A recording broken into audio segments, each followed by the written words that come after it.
Well, today we're starting a brand new series called Taking Responsibility for Your Life. And one thing I know about you is that you expect other people around you, you expect them to take responsibility for their life, right? I mean, when somebody has a responsibility, you expect them to fulfill that responsibility. And then when they don't, if that happens, you want them to fix whatever it is they messed up to start with, right? If something happens and they don't fulfill their responsibility, you expect them to fix it, to clean up the mess, to apologize, to do whatever it takes to make amends for the responsibility that they didn't do. And so if we expect that from other people, how should we view this? How should we view responsibility? If we expect the people around us to take responsibility for their life, well then how should we view ourselves? And so then that leads us to the question, am I taking responsibility for my life?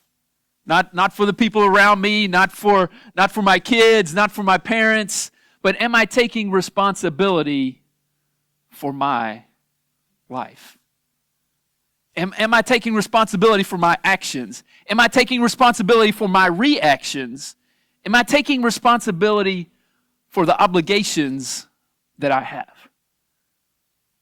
Am I taking responsibility for my life? And before your answer yes, just hang on 1 second. Because most of us in this room, I would assume that most of us in this room are a responsible person, but that's not the question we're asking. We're not asking, are you a responsible person? Because responsible people, I mean, you pay your bills, you show up to work, you show up to school, you do whatever, and you generally, I'm assuming, you're generally a responsible person. But that's not the question we're asking here. The question we're asking here goes a little bit deeper than that. It's a little bit broader than that. It's more than just, are you a responsible person? This question causes us to look back. Look back and see the responsibilities that we've had. And is there a mess we need to clean up because we didn't fulfill our responsibilities? And it causes us to look at our present circumstances and think, okay, am I living responsibly in the present?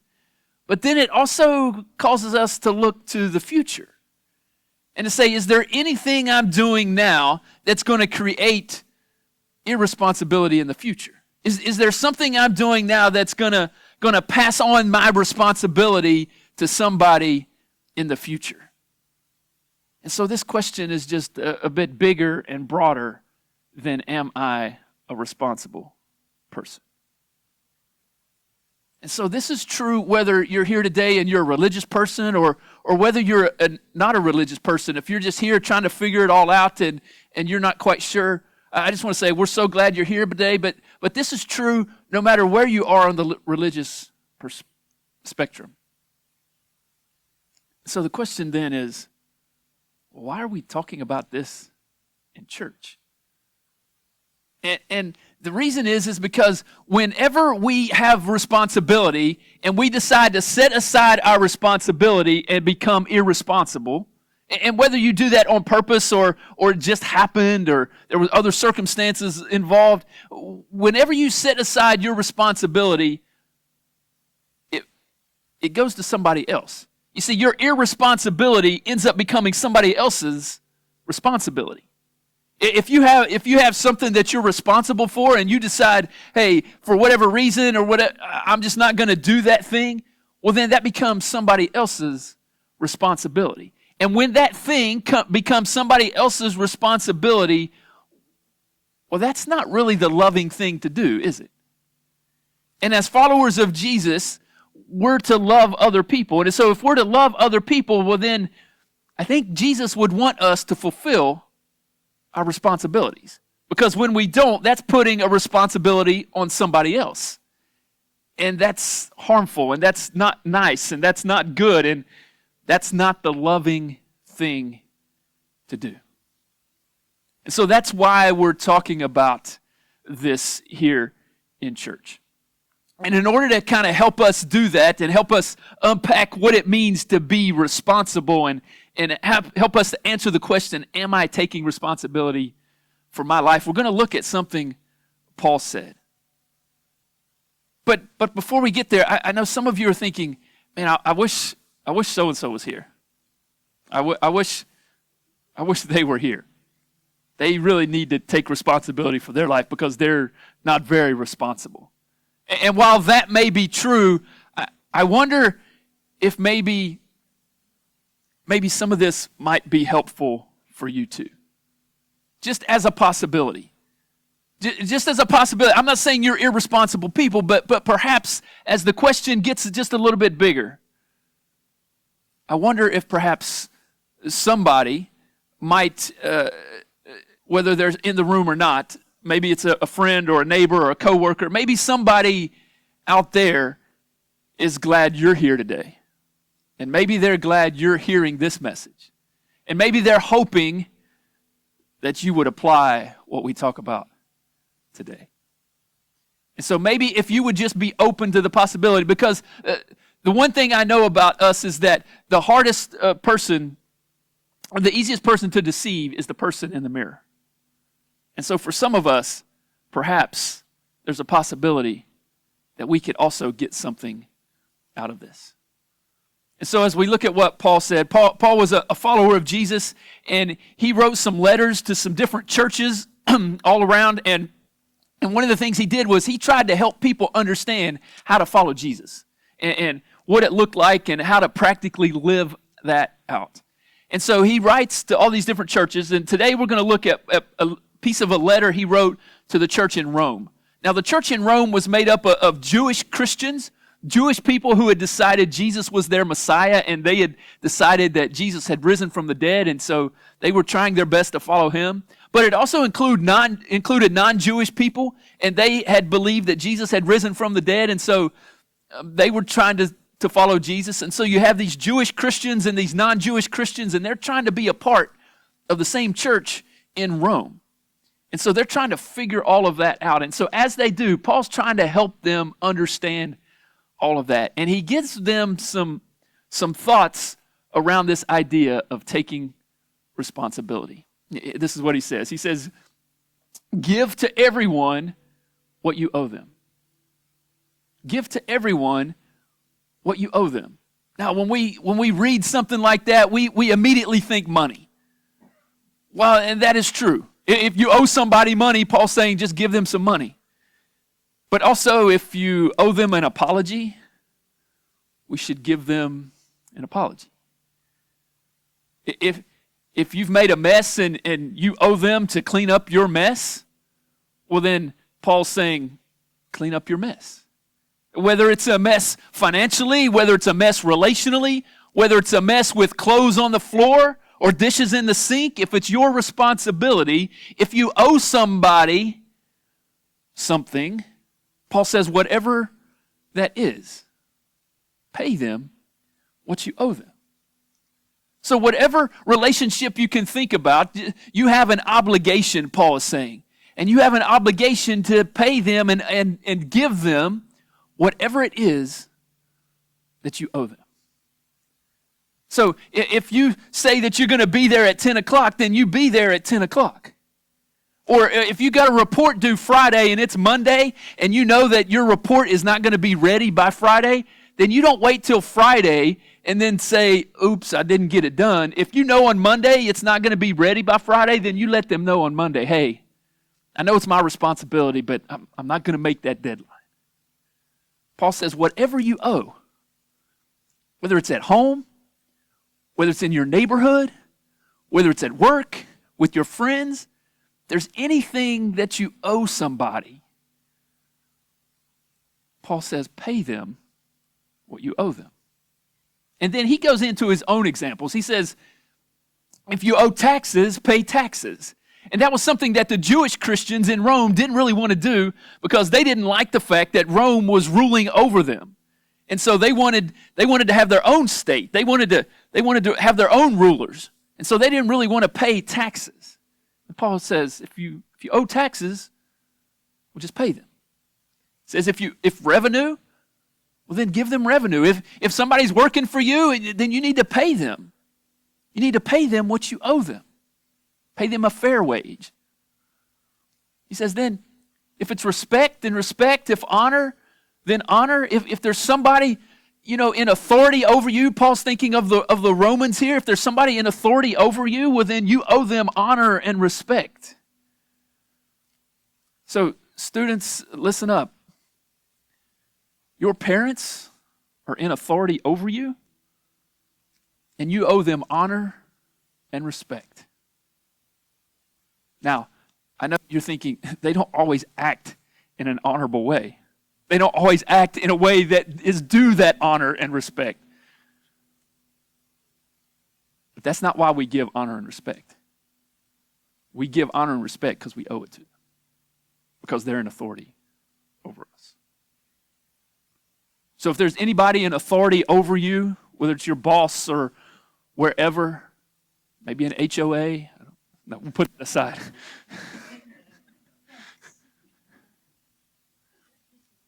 Paul says, whatever you owe to whoever you owe, pay them what you owe them. Paul continues, he says, go to the next, let no debt remain outstanding. Whatever it is that you owe, don't let any of it remain outstanding. Settle your accounts, except one. He says, except the continuing debt to love one another. He says, as followers of Jesus, we have a debt to love other people. And that debt never goes away. It's always continuing. You see, other things you might be able to pay something off. You might be able to pay somebody what you owe them. You might be able to fix something. He says, but you always have a debt to other people to love them.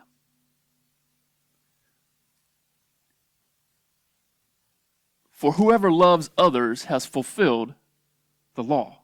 Paul says, when you love other people, when you're trying to follow Jesus, it fulfills the law. The law was all those commands that the Jewish Christians had. And they were trying to figure out, how do we do all of that and follow Jesus at the same time? Well, Paul says, well, if we're going to do all that, he says, basically, if you love other people, that takes care of all that other stuff. He goes on to explain that. He says, the commandments, you shall not commit adultery, you shall not murder, you shall not steal, you shall not covet. All of these things were ways to be responsible toward other people. These are the responsibilities that you have toward other people. You have a responsibility to not commit adultery. You have a responsibility to your spouse. You shall not murder, you shall not steal. You have a responsibility to your neighbor not to go and take his things. Paul says, this is the way you relate to other people. All of these examples he's using, he says, and whatever other command there may be, this is just an example. He says, all of these are summed up in this one command, love your neighbor as yourself. So as we relate to other people, Paul's saying, hey, we have an obligation. As we're trying to follow Jesus, we have an obligation to love other people. And as we do that, that's our responsibility.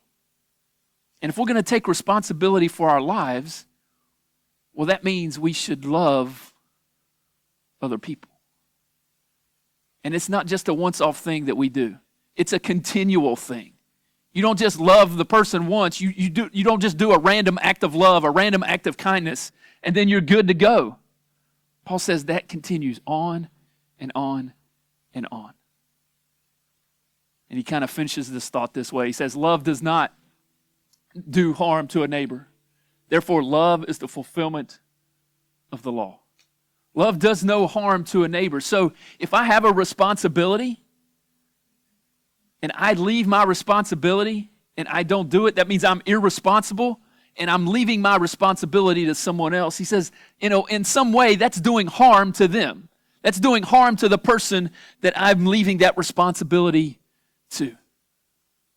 It's like this. If I have the responsibility in my house to do the dishes, and not all of us have that responsibility, but some of us do. If it's my responsibility to wash the dishes and I don't do it, if I'm irresponsible in that way, then what I'm doing is I'm leaving that responsibility to someone else, whether it's my wife or my kids or whoever.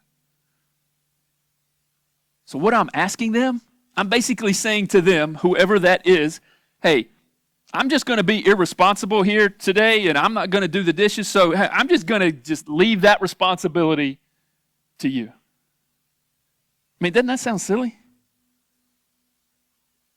None of us are like that. We would never do that. But yet, we so easily sometimes decide not to take our responsibility seriously.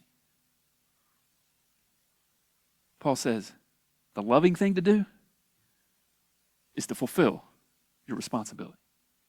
And when you do mess up, because there are times when we are going to mess up, there are times when we're going to fall short, there are times when we're not going to make the deadline, Paul says, clean up your mess. Because that's the loving thing to do. Admit when you're wrong. Admit you haven't sorted that out yet. Give the apology that you need to give. So that brings us to the question that we've asked several times around here. It brings us to this question: what does love require of me? We didn't come up with that on our own. We didn't make that up, but we asked this question in lots of different circumstances, a lot of different situations, and I think this applies to this particular area when we're talking about taking responsibility for our lives. What does love require of me? If it's a continuing debt that just goes on and on and on, if we're continuing in debt to love other people, well, then what does love require of me? You could answer that question a million different ways, but one thing I know that it requires of me and it requires of you is to take responsibility for our lives. And so as we look back, is there anything that you've done, that you've left undone, that you haven't taken responsibility for, and your irresponsibility has created a mess or whatever? And is there anything that you've done that you need to fix, that you need to apologize for, that you need to clean up, that you need to sort out? It leads us to a couple of other questions around here. And that is, has your irresponsibility become someone's responsibility? Has your irresponsibility become someone's responsibility? As you think about your current life right now, is there something you failed to do that you've just kind of asked somebody else without asking, hey, just take this up for me? And then the next question is, are you currently engaged in something or neglecting something that will in all likelihood create a future mess for someone else to clean up? As you think about your current situation and the way you're doing life and the way you're living life now, as you think about the future, is the way you're living life now going to create a mess for somebody in the future? When I think about this, I think about for some of you know some parents who didn't do some things the right way, and then they created a mess for their kids to clean up.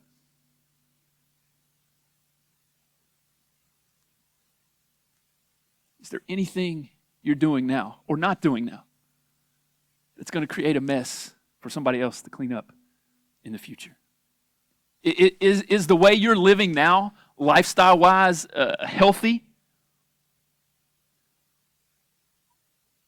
Or is it the way you're living now going to create a mess for somebody else to take care of you in the future because of the way you're living now? You see, this question is just bigger than am I a responsible person? It's bigger than just do I pay my bills and do I show up some places? It's bigger than that. It causes us to look back and figure out, is there a mess we've created in the past? It causes us to look at our current circumstances and how we're living life, and are we taking responsibility now? But it also causes us to look to the future. To say, am I doing something now that's going to create a mess for somebody in the future? You see, these are the questions that love requires of us. These are the questions that responsible people ask. These are the kinds of questions that followers of Jesus ask. And answering these questions in a loving way is how we take responsibility for our life. Let's pray.